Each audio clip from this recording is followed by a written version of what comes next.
My family laughed when I walked into my sister's wedding alone. She couldn't. At even find a dare, my father screamed before pushing me into the fountain. The guests clapped. I smiled through the water and said, "Remember this moment." 20 minutes later, my secret billionaire husband arrived, and they all went pale. I am Meredith Campbell, 32 years old, and I still remember the exact moment my family's faces changed from mockery to shock. Standing there in my soaked designer dress, water dripping from my hair after my own father had pushed me into the fountain at my sister's wedding, I smiled. Not because I was happy, but because I knew what was coming. They had no idea who I really was or who I had married. The whispers, the laughs, the pointed fingers, all about to be silenced forever. Before I continue this story, where are you watching from? If you've ever been the family scapegoat, please like and subscribe because what happened next changed my life forever. Growing up in the affluent Campbell family of Boston meant maintaining appearances at all costs. Our 5-bedroom colonial house in Beacon Hill projected success to the outside world. But behind those perfectly painted doors lay a different reality.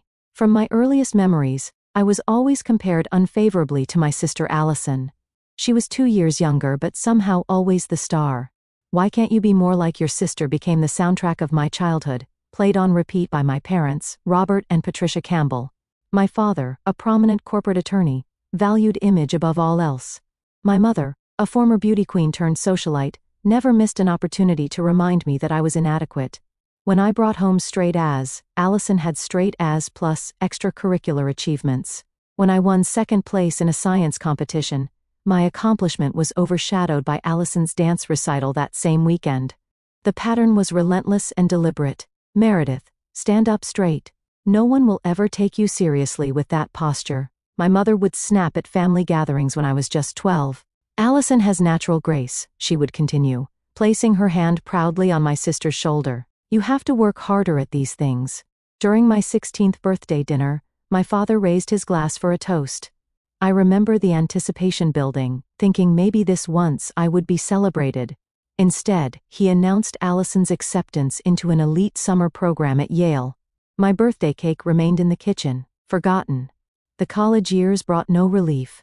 While I worked diligently at Boston University, maintaining a 4.0 GPA while working part-time, my parents rarely attended my events, but they traveled 3 states over to see every one of Allison's performances at Juilliard. At my college graduation, my mother's first comment was about my sensible career choice in criminal justice.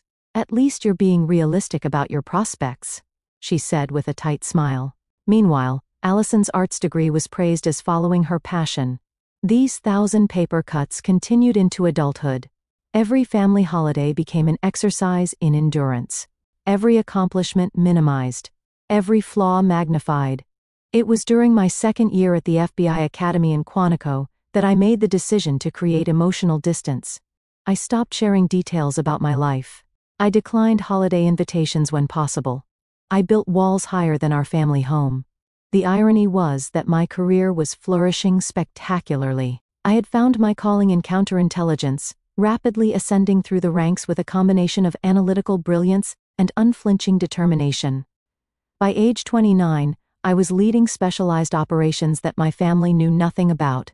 It was during a particularly complex international case that I met Nathan Reed, not on the field as one might expect, but at a cybersecurity conference where I was representing the bureau. Nathan wasn't just any tech entrepreneur.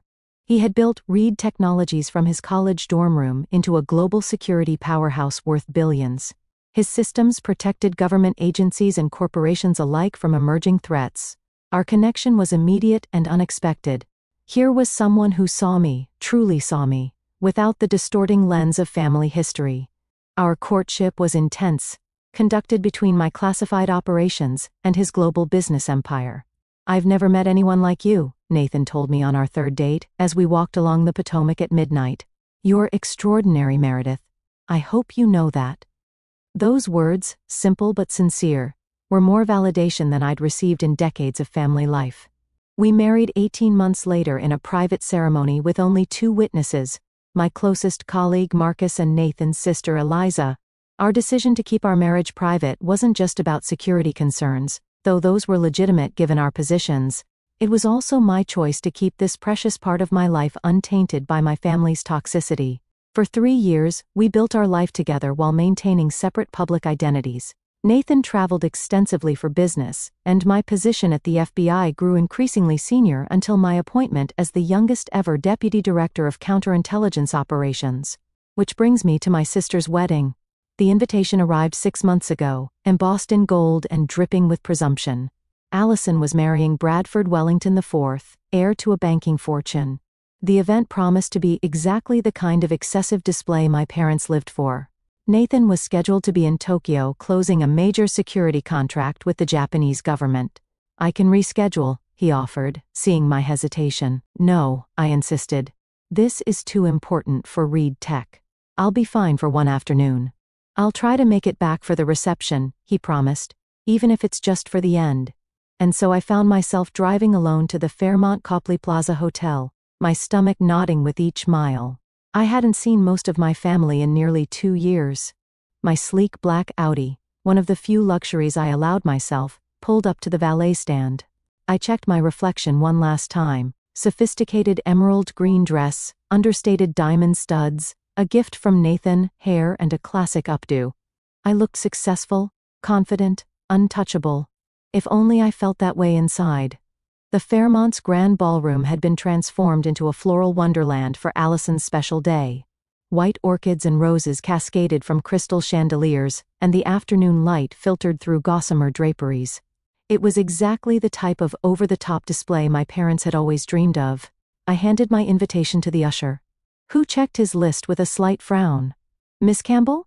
We have you seated at table 19. Not the family table, of course." I nodded politely, already understanding what that meant. My cousin Rebecca spotted me first, her eyes widening slightly before her face arranged itself into a practiced smile.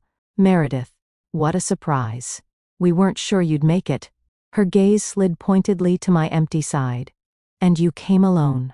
"I did," I replied simply, not offering explanations. "How brave," she said with manufactured sympathy. "After what happened with that professor you were dating, what was his name? Mom said it was just devastating when he left you for his teaching assistant." A complete fabrication. I had never dated a professor, let alone been left by one. But this was the Campbell family specialty, creating narratives that positioned me as the perpetual failure. "Your memory must be confusing me with someone else," I said calmly. More relatives approached, each interaction following the same pattern.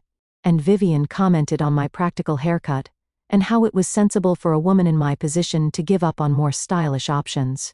Uncle Harold asked loudly if I was still pushing papers for the government and whether I had considered a career change since those jobs never pay enough to attract a decent husband. My cousin Tiffany, Allison's maid of honor, approached with air kisses that deliberately missed my cheeks. "Meredith.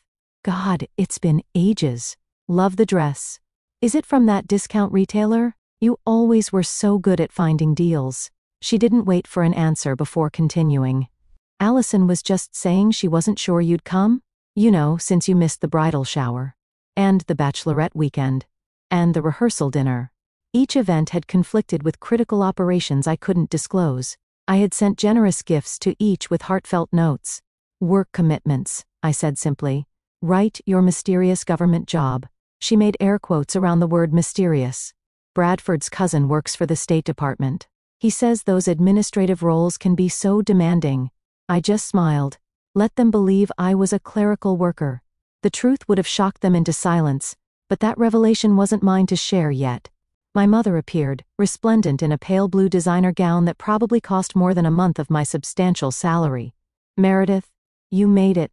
Her tone suggested I'd completed an arduous journey, rather than a simple drive across Boston. "Your sister was concerned you wouldn't come." Again. "I wouldn't miss Allison's wedding," I said. Her eyes performed a rapid inventory of my appearance, looking for flaws to highlight. Finding none obvious enough, she settled for, "That color washes you out. You should have consulted me before purchasing something so bold." Before I could respond, a commotion at the entrance signaled the arrival of the bridal party. Allison made her entrance to the reception, now officially Mrs. Wellington, on the arm of her banker husband. She was undeniably stunning in a custom Vera Wang gown with a cathedral train that required 2 attendants to manage. My father beamed with pride, looking at Allison as if she were the sun and moon combined. I couldn't remember him ever looking at me that way. The maitre d' directed me to table 19, positioned so far from the main family table that I nearly needed binoculars to see it. I was seated with distant cousins twice removed, my mother's former college roommate, and several elderly relatives who couldn't quite place who I was. "Are you one of the Wellington girls?" asked a hard-of-hearing great-aunt, squinting at me through thick glasses. "No. I'm Robert and Patricia's daughter," I explained. "Allison's sister." "Oh." Her face registered surprise. I didn't know there was another daughter. That stung more than it should have after all these years. Dinner proceeded with elaborate courses and flowing champagne. From my distant vantage point, I watched my family holding court at the center table, laughing and celebrating without a glance in my direction. The traditional family photos had been taken earlier, without me. I'd arrived precisely on time as indicated on the invitation, only to be told by the photographer that they'd moved the schedule up and had already finished. During the maid of honor speech, Tiffany spoke movingly about growing up with Allison, who was like the sister I never had, pointedly ignoring my existence entirely. The best man joked about Bradford finally joining the Campbell family dynasty, and how he was trading up by marrying the Campbell golden child. I maintained my composure through it all, sipping water rather than wine to stay clear-headed. I needed my wits about me. Nathan had texted an hour ago, landing soon. Traffic from airport heavy. ETA, 45 minutes. When the dancing began, I attempted to join a circle of cousins, only to have them subtly close ranks, leaving me on the outside. I retreated to a quiet corner, checking my watch. Nathan would be here soon. Just a little longer. My mother approached, champagne flute in hand. "You could at least try to look like you're enjoying yourself," she hissed. "Your perpetual sulking is becoming a topic of conversation."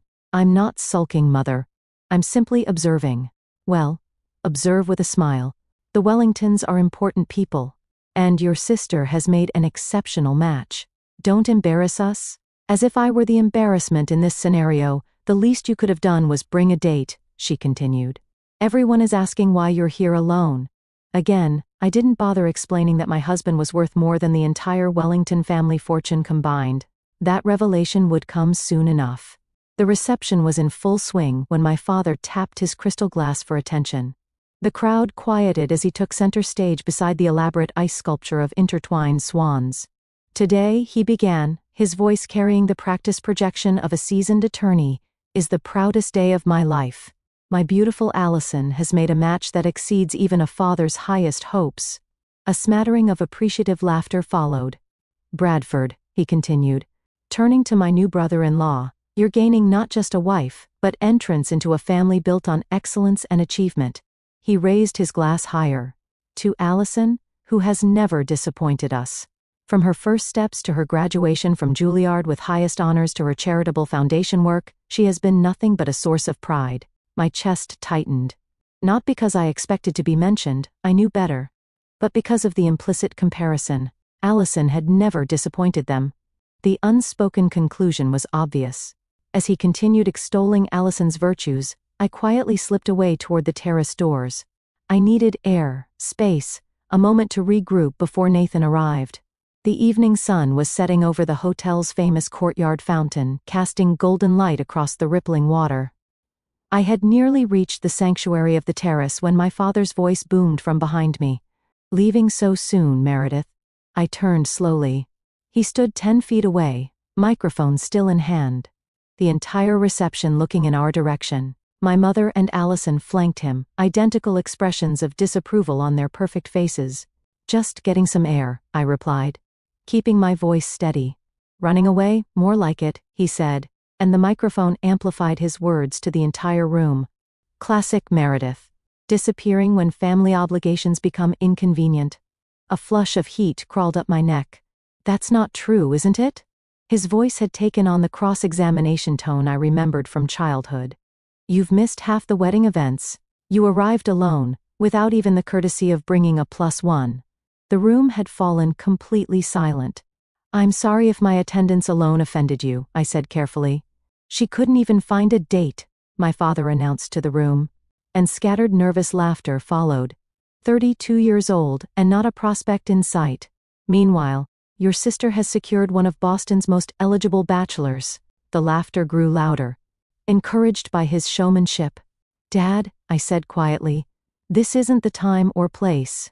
It's exactly the time and place, he retorted, advancing toward me. This is a celebration of success, of family achievement, something you would know nothing about. Each word was a calculated barb, designed to penetrate years of carefully constructed armor. I glanced at my mother and sister, looking for any sign of intervention. They simply watched, my mother with a tight smile, Allison with barely concealed satisfaction. You think we don't know why you're really alone? Why you hide behind that mysterious government job, my father continued. You've always been jealous of your sister's accomplishments. Always the disappointment. Always the failure.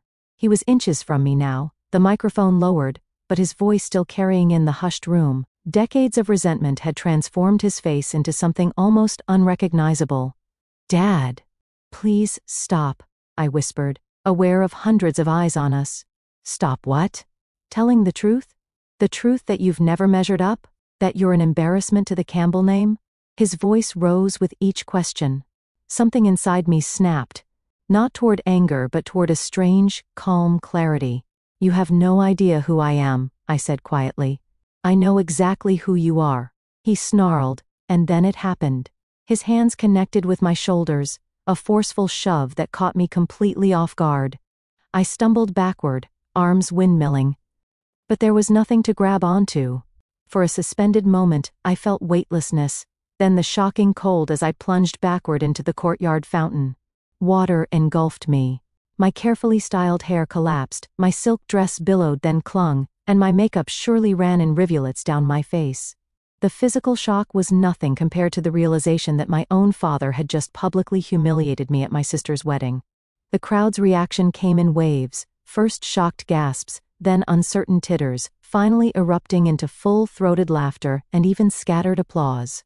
Someone wolf whistled. Another voice called out, "Wet t-shirt contest after the garter toss." More laughter. More applause. I pushed myself up, water streaming from my ruined dress. My heels slipped on the fountain's slick bottom as I found my footing through dripping strands of hair. I saw my father's triumphant expression, my mother's hand covering a smile, my sister's undisguised glee. The photographer snapped picture after picture, capturing my humiliation for posterity. This would be in the wedding album, passed around at future family gatherings, another chapter in the Meredith the Failure narrative. But something unexpected happened in that fountain. As the cold water shocked my system, so too did a realization. I was done. Done seeking approval. Done accepting mistreatment. Done hiding who I really was. I stood fully upright in the fountain, water cascading from my designer dress. I pushed back my soaked hair and looked directly at my father. Remember this moment, I said, my voice carrying across the suddenly quiet courtyard. Not shouting, not emotional, just clear and precise. The smile froze on my father's face. Something in my tone must have registered because uncertainty flickered in his eyes. Remember exactly how you treated me, I continued, stepping carefully toward the fountain's edge. Remember the choices you made. Remember what you did to your daughter, because I promise you, I will. I climbed out of the fountain with as much dignity as my soaked condition allowed. A stunned silence had replaced the laughter. Even my father seemed momentarily at a loss for words. The memory of a similar public humiliation flashed through my mind, high school graduation. When my father had interrupted my valedictorian speech to loudly comment that memorization had always been Meredith's only talent, the audience had laughed then too. I had shrunk into myself, becoming smaller. Not this time. I walked through the crowd, water dripping with each step, creating a trail across the expensive carpet. No one stopped me as I made my way to the ladies' room. No one offered help. No one spoke. And strangely, I was okay with that. For the first time in my life, I didn't need anything from these people. The ladies' room of the Fairmont was blessedly empty when I pushed through the door. I caught sight of myself in the gold-framed mirror, mascara streaked down my cheeks, hair plastered to my skull, the emerald dress now a darker forest green where saturated with water. And yet, I didn't feel defeated. I felt oddly liberated. My phone had been in my clutch, which thankfully I'd left at table 19 before the fountain incident. I retrieved it from a concerned-looking distant cousin who'd guarded it for me, then returned to the bathroom to text Nathan. "How close are you?" His response came immediately, 20 minutes out. "Traffic clearing. Everything okay?" I hesitated before typing. Dad pushed me into the fountain in front of everyone. 3 dots appeared instantly, disappeared, reappeared. Finally. "I'm coming. 10 minutes. Security team already at perimeter." I hadn't known he'd sent a security team ahead. That was Nathan, always thinking 10 steps ahead, always protecting what mattered to him. And somehow, incredibly, I mattered to him. The bathroom door swung open, and a young woman entered, one of Bradford's cousins, I thought. She stopped short when she saw me. "Oh, are you okay?" "I'm fine," I replied, straightening my spine. "Just a little wet." She hovered uncertainly. "Everyone's talking about what happened. It was really awful of your dad." Her unexpected kindness nearly broke my composure. "Thank you for saying that. I have a spare dress in my car," she offered. "It might be a little big, but that's incredibly kind. But I have a change of clothes in my car. A professional habit. Always have backup options. Could you walk with me to the valet? I'd rather not wade through the crowd alone." "Of course," she said. "I'm Emma, by the way. Bradford's step-cousin from his mom's second marriage. Basically the Wellington family outlier." "Meredith," I replied, offering my dripping hand. "Campbell family scapegoat. Pleasure to meet you." She laughed, and somehow that small moment of connections studied me. Emma ran interference as we made our way through the side exit to the valet stand. I retrieved my backup outfit from the Audi's trunk, a simple black sheath dress and flats I kept for emergencies. 10 minutes in a nearby restroom, and I'd managed to transform myself from drowned rat to reasonably presentable professional. As I applied fresh makeup, I thought about my life, my real life, not the distorted version my family perceived. I had graduated top of my class at Quantico. I had led operations that saved American lives. I had earned the respect of hardened field agents and Washington officials alike. I had married a brilliant, kind man who valued me exactly as I was. None of that validation had come from the people currently celebrating in the ballroom. And maybe that was the point. Maybe true worth is only found outside the funhouse mirrors of toxic family dynamics. I checked my watch. Nathan would arrive any minute. For the first time, I was ready to stop hiding our relationship. Not because I needed my family to be impressed that Ship had sailed into the fountain with me, but because I was tired of diminishing myself to make them comfortable. My phone vibrated with a text from Nathan, in position. I took a deep breath, smoothed my replacement dress, and walked back toward the reception with my head high and shoulders back. Emma had returned to her table, but she gave me an encouraging thumbs up as I passed. The festivities had resumed in my absence. The dance floor was crowded, the bar busy, the cake waiting to be cut. No one noticed me immediately, which allowed me to position myself strategically near the main entrance. I spotted my mother first, holding court with several of her socialite friends, gesturing animatedly. As I drew closer, her words became clear. "Always been difficult. We've tried everything with her, absolutely everything. The best schools, the best therapists. Some people simply refuse to thrive. Such a shame," agreed one of her friends. "Especially with Allison being so successful. Same parents, same opportunities. Genetics are mysterious." My mother sighed theatrically. "Robert and I have accepted that Meredith will never."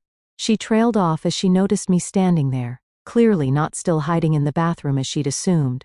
"Meredith," she recovered quickly. "You look dry." "Yes, Mother.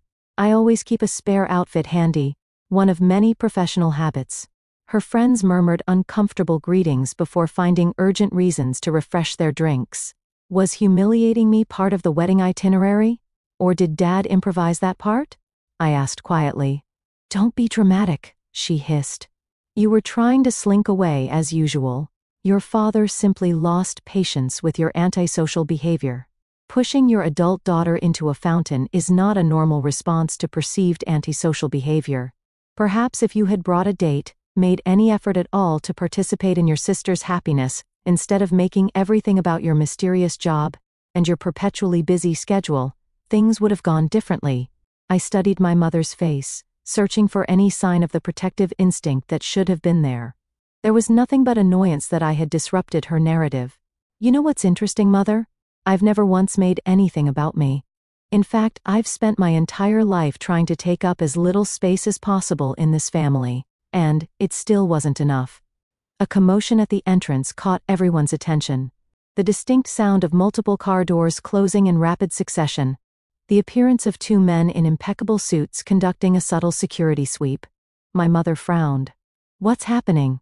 If the Wellingtons arranged additional security without consulting us? I checked my watch. Right on time, I murmured. The sleek black Maybach had arrived, followed by two equally impressive security vehicles. The wedding guests had noticed now. Conversations pausing as attention shifted toward the entrance. Even the music seemed to quiet. My heart quickened despite my outward calm. After 3 years of marriage, Nathan still had that effect on me. And in approximately 60 seconds, my family would finally meet my husband. The double doors to the ballroom swung open with authority. 2 security personnel entered first, Marcus and Dimitri I recognized, their alert eyes scanning the room with professional efficiency. They wore impeccable suits that couldn't quite disguise their military bearing. Whispers rippled through the reception. The father of the bride approached the security men with an affronted expression. "Excuse me," my father began, puffing up his chest. "This is a private event. If you're looking for the corporate conference, it's in the West Wing." Marcus simply looked through him as if he were transparent. Dimitri touched his earpiece and spoke quietly. "Perimeter secure." Proceeding. And then Nathan walked in. My husband had always had a commanding presence, but today he seemed to fill the entire doorway. 6'2" with shoulders broadened by years of swimming, he wore a custom Tom Ford suit that subtly screamed wealth and power. His dark hair was slightly windblown. He'd probably come straight from the helicopter pad on the roof, and his jawline could have cut glass. But it was his eyes that always undid me. Intensely blue and laser-focused, they scanned the room in seconds before landing directly on me. The moment they did, his serious expression softened into the private smile reserved only for me. He moved through the crowd with the confidence of someone who never questioned his right to be anywhere. People instinctively stepped aside, creating a path directly to where I stood. I was vaguely aware of my mother beside me, her body going rigid as she realized this imposing man was heading straight for us. Behind him, 4 more security personnel had entered, positioning themselves strategically around the perimeter of the ballroom. "Meredith," Nathan said when he reached me, his voice a warm bass that carried in the now hushed room. He took my hands in his thumbs brushing over my knuckles in our private gesture of connection. "Sorry I'm late." "You're right on time," I replied, feeling truly steady for the first time that day. He leaned down and kissed me, not a showy display, but a genuine greeting between partners. His hand moved protectively to the small of my back as he turned to face my mother. "Mrs. Campbell," he said with perfect politeness that somehow still conveyed zero warmth. "I'm Nathan Reed, Meredith's husband." My mother's face went through a spectacular series of expressions: confusion, disbelief, calculation, and finally a strained attempt at delight. "Husband," she repeated, her voice unnaturally high. But Meredith never mentioned. 3 years next month, Nathan supplied smoothly. "We keep our private life private. For security reasons." My father had pushed his way through the onlookers and arrived at my mother's side, his face flushed with either anger or embarrassment, possibly both. "What's the meaning of this?" he demanded, looking from me to Nathan. "Some kind of prank? Hiring security and an actor to create a scene at your sister's wedding is a new low, Meredith." Nathan's expression hardened almost imperceptibly. Only someone who knew him as well as I did would notice the dangerous glint in his eyes. "Mr. Campbell," he said, his tone deceptively mild. "I'm Nathan Reed, CEO of Reed Technologies. Your daughter and I have been married for nearly 3 years."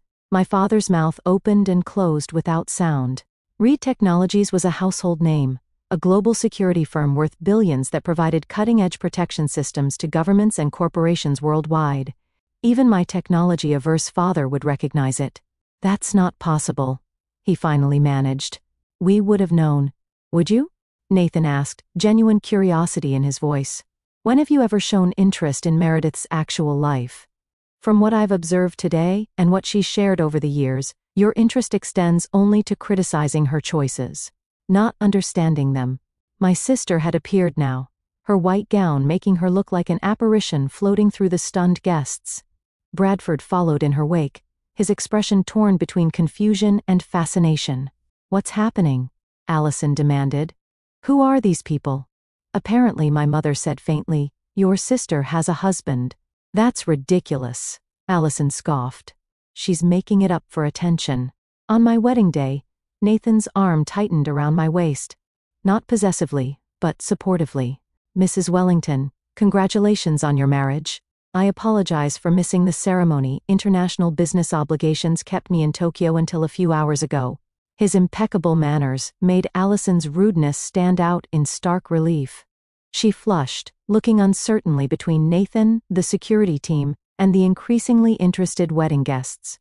"Is this some kind of joke?" My father found his voice again.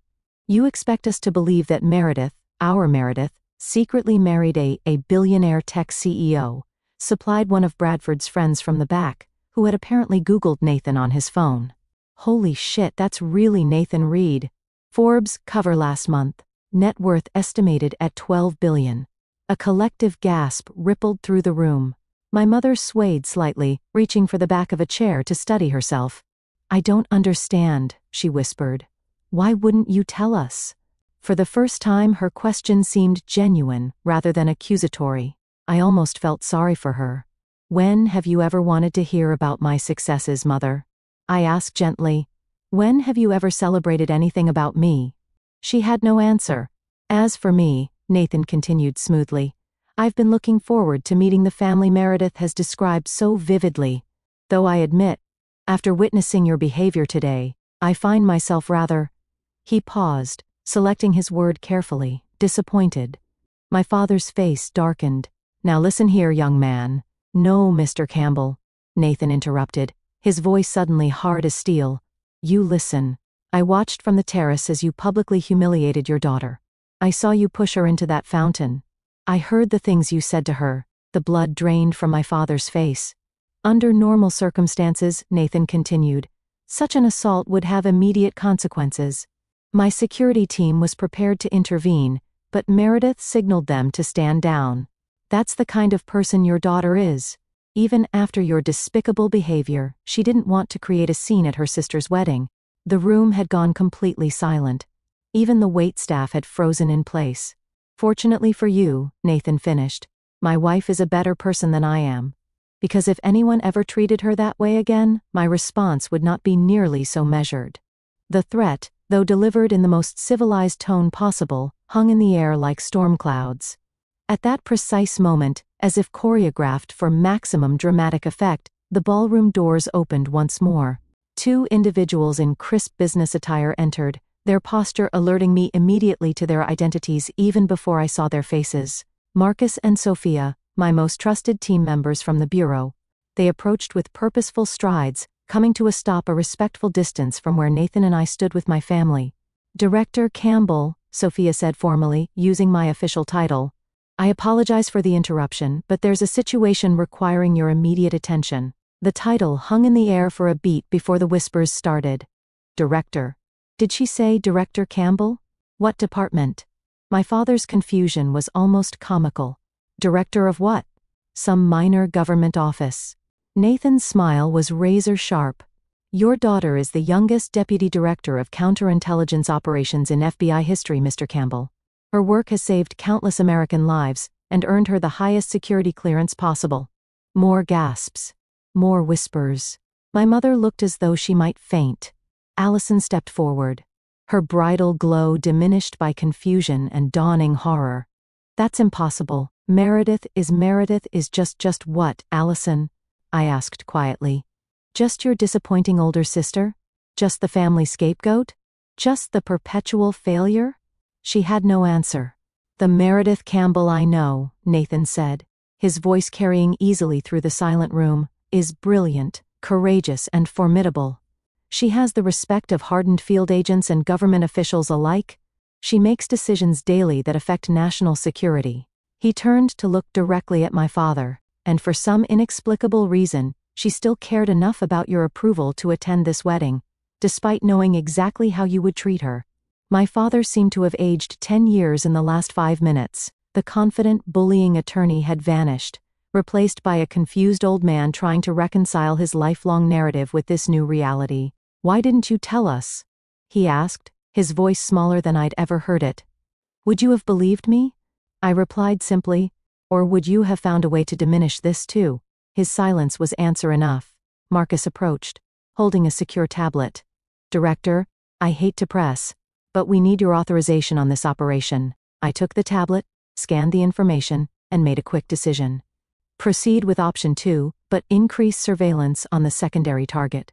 I'll call in for the full briefing in 20 minutes. "Yes, ma'am," Marcus replied, accepting the tablet back. The professional exchange happened in seconds, but its impact on the room was seismic. This wasn't play acting. This wasn't an elaborate ruse. This was real power, real responsibility, and I wielded it with casual confidence. Nathan checked his watch. "We should go. The helicopter is waiting.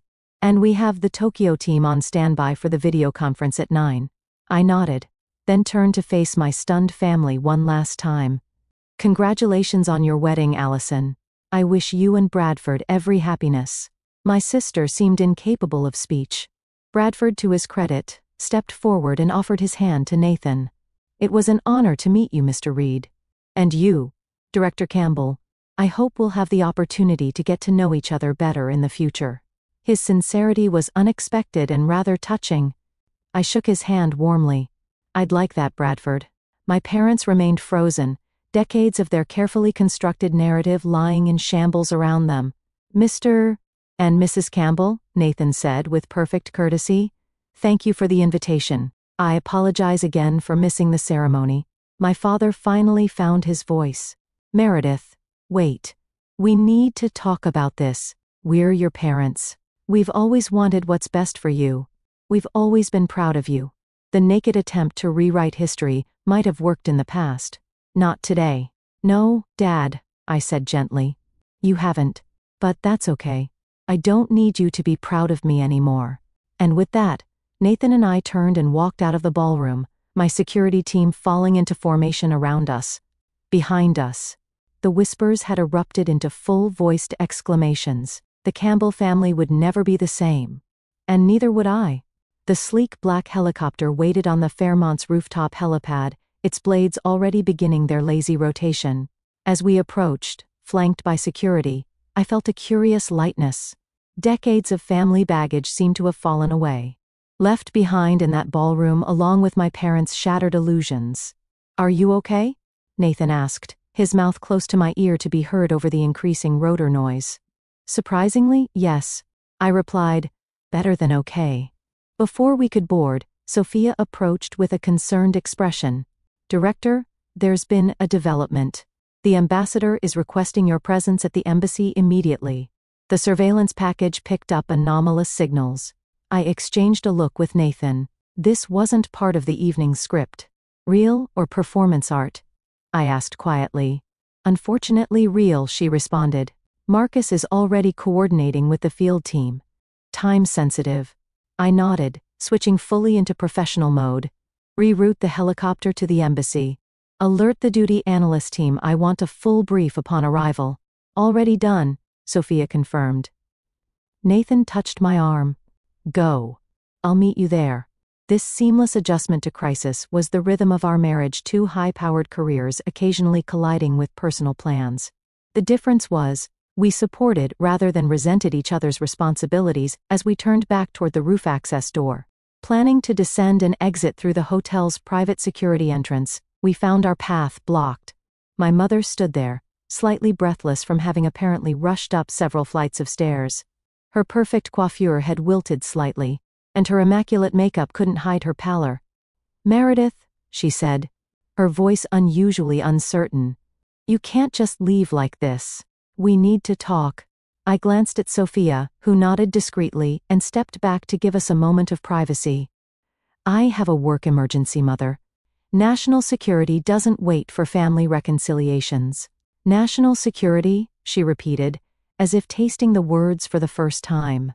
"You really are what they said, A director at the FBI. Deputy Director of Counterintelligence Operations, I confirmed. For the past 18 months. Before that, I was assistant director for 3 years. She seemed to be struggling to integrate this information with her long-held image of me. But why the secrecy? Why not tell us? We would have been proud. I finished for her. Would you? Or would you have found a way to minimize it, compare it unfavorably to Allison's achievements, suggest I got the position through connections rather than merit? Her flinch told me I'd hit the mark. And the marriage? She pressed. 3 years, he said. 3 years.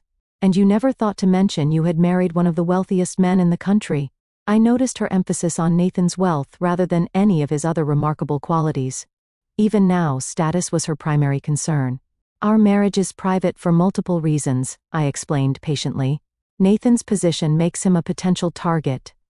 My position involves classified work. And frankly, I wanted something in my life that wasn't subject to the Campbell family critique. The helicopter pilot signaled that we needed to depart. Time was running short. I have to go, I said. There's a legitimate national security situation developing. Will you come back? She asked. And for the first time in my adult life, I heard genuine uncertainty in her voice. To talk? To let us get to know you? The question surprised me. I studied her face, looking for the manipulative mother I'd known all my life. Instead, I saw confusion, hurt, and perhaps a dawning realization of all she'd missed. I don't know, I answered honestly. That depends on whether you're interested in knowing the real me or just the successful version that now meets with your approval. She had no immediate response to that. Think about it, I suggested. Really think about whether you want a relationship based on who I actually am, rather than who you always wished I would be. I turned to go. But her voice stopped me once more. Your father would never admit it, she said quietly. But he was wrong today. What he did was unforgivable. It wasn't quite an apology, but it was more acknowledgement than I'd ever received. Thank you for saying that, I replied. I need to go. As Nathan and I boarded the helicopter, I glanced back to see my mother still standing there, a diminished figure against the vastness of the Boston skyline.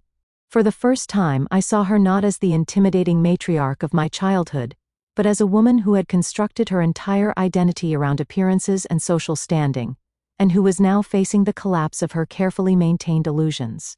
I felt an unexpected pang of something like compassion. The embassy situation turned out to be legitimate but manageable, encrypted communications, suggesting a potential security breach that my team efficiently contained within 2 hours. By 11 p.m., Nathan and I were finally alone in our penthouse overlooking the Charles River. Some wedding, he remarked, loosening his tie as we stood on the terrace. The city lights reflected off the water, creating a tapestry of glimmering patterns. Not quite how I planned to introduce you to the family, I admitted, slipping off my shoes. I thought it went rather well, actually, he said, with a slight smile. The look on your father's face when Marcus called you director was worth the price of admission. I laughed despite myself. That was rather satisfying. Your mother followed you to the roof, he noted. That seems significant. I'm not sure what it means yet, I said honestly. 32 years of patterns don't change in an afternoon. No, he agreed. But revelations can sometimes create openings for change. He pulled me gently into his arms. Whatever you decide about your family, I'm with you. If you want to explore reconciliation, I'll support that. If you want to maintain distance, I'll support that too. This was what real love felt like. Not the conditional approval I'd sought from my family for decades, but unconditional support regardless of my choices. Did you see Bradford's face when he realized who you were? I asked, changing the subject. I think he was mentally calculating how to get you to invest in his hedge fund. Nathan laughed. He seemed like the only decent one in the bunch. Recognized your title immediately and showed appropriate respect. I noticed that too, I admitted. Maybe Allison made a better choice than I gave her credit for. My phone buzzed with an incoming text. I expected it to be work-related, but instead saw my cousin Emma's name. OMG, the family is in complete meltdown after you left. Your dad keeps saying there must be a mistake. Your mom is weirdly quiet. Allison has locked herself in the bridal suite. Also, I googled your husband and holy crap. Also, I'm sorry they treated you like garbage all these years. Drink? Sometime? Signed, your new favorite cousin. I showed the message to Nathan, who raised an eyebrow. New favorite cousin? She was kind to me after the fountain incident, I explained. Before you arrived, offered me a spare dress, helped me avoid the crowd. Small kindness, but it stood out. Sometimes allies come from unexpected places, he observed. Over the next hour, my phone lit up with messages from family members who had never bothered to call me before. Distant and suddenly remembered my birthday. Second cousins inquired about lunch dates. My father sent a stiffly formal text stating that we should discuss recent developments at your earliest convenience. I silenced the phone and set it aside. Those responses could wait. They're not reaching out to me, I told Nathan as we prepared for bed. They're reaching out to Director Campbell, wife of billionaire Nathan Reed. Not to the person I actually am. Does that surprise you? He asked gently. No, I admitted. But it does clarify things. As I drifted towards sleep in the safety of our home, I realized that the day's events hadn't given me a family. I'd had one all along. Nathan, my trusted team at the Bureau. Friends who valued me for myself. The family I'd chosen rather than the one I was born into. And that, I was discovering, made all the difference. 3 weeks after my sister's wedding, Nathan and I sat in our favorite corner of Thinking Cup Cafe on Newbury Street. Despite our combined net worth and status, we enjoyed these small moments of normalcy, good coffee, quiet conversation, and people watching in a place where we weren't immediately recognized. Your mother called again yesterday, Nathan mentioned, stirring his Americano. That's the 3rd time this week. I nodded, watching pedestrians hurry past the window. The Boston fall had painted the trees along Commonwealth Avenue in brilliant reds and golds. She left another voicemail. Invited us to Sunday dinner. Are you considering it? His tone was neutral, offering neither encouragement nor discouragement. I'm not sure, I admitted. Part of me thinks it's just damage control. The Campbell family image took quite a hit when word got around about what happened at the wedding. The story had indeed circulated rapidly through Boston's upper social circles. My father's law firm partners had expressed concern about his judgment. My mother had been quietly removed from the chairperson position of her beloved charity board. Apparently, publicly humiliating your FBI director daughter and alienating your billionaire son-in-law was bad for business and social standing. And the other part, Nathan prompted.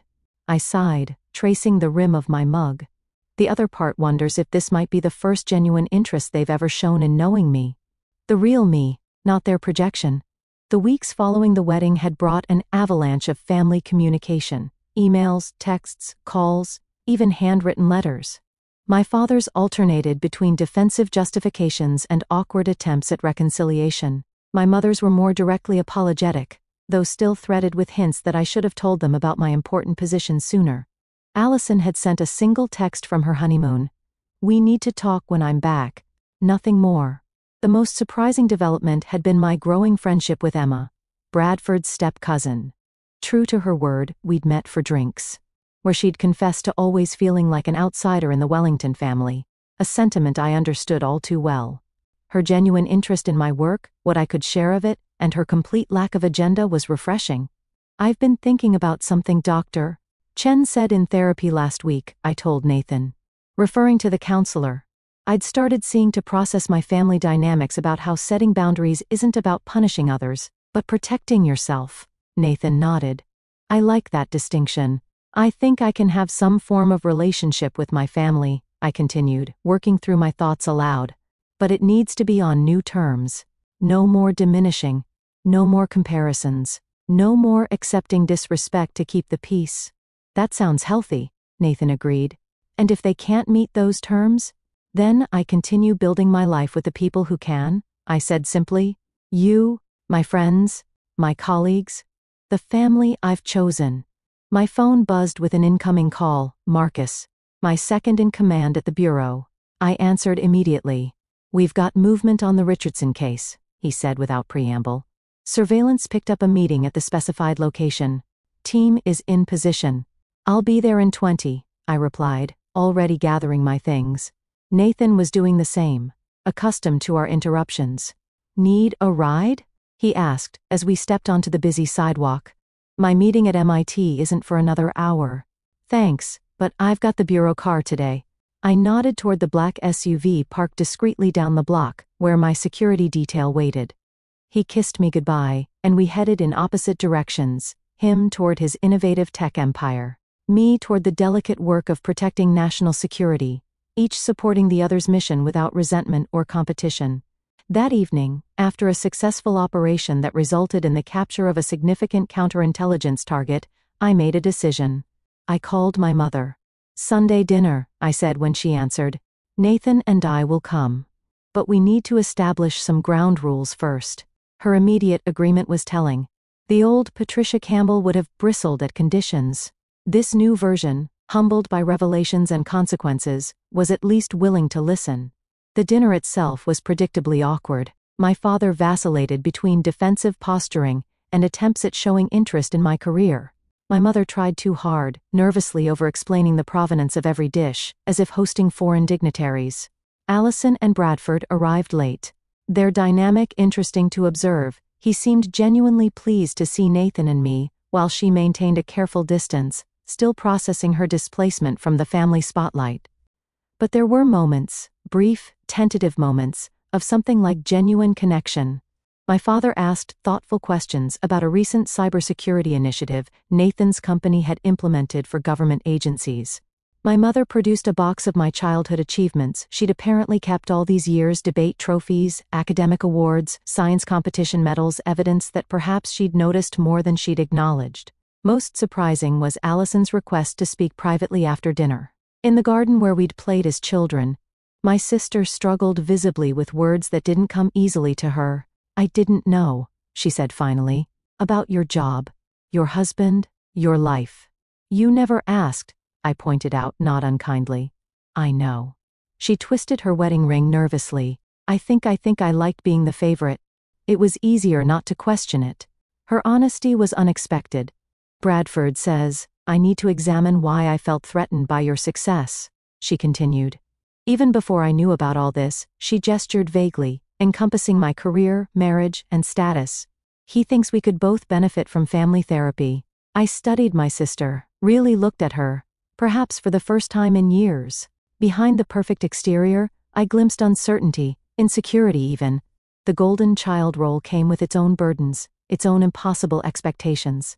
"I'd consider that," I said carefully. "Not immediately, but eventually." It wasn't forgiveness exactly, but it was an opening.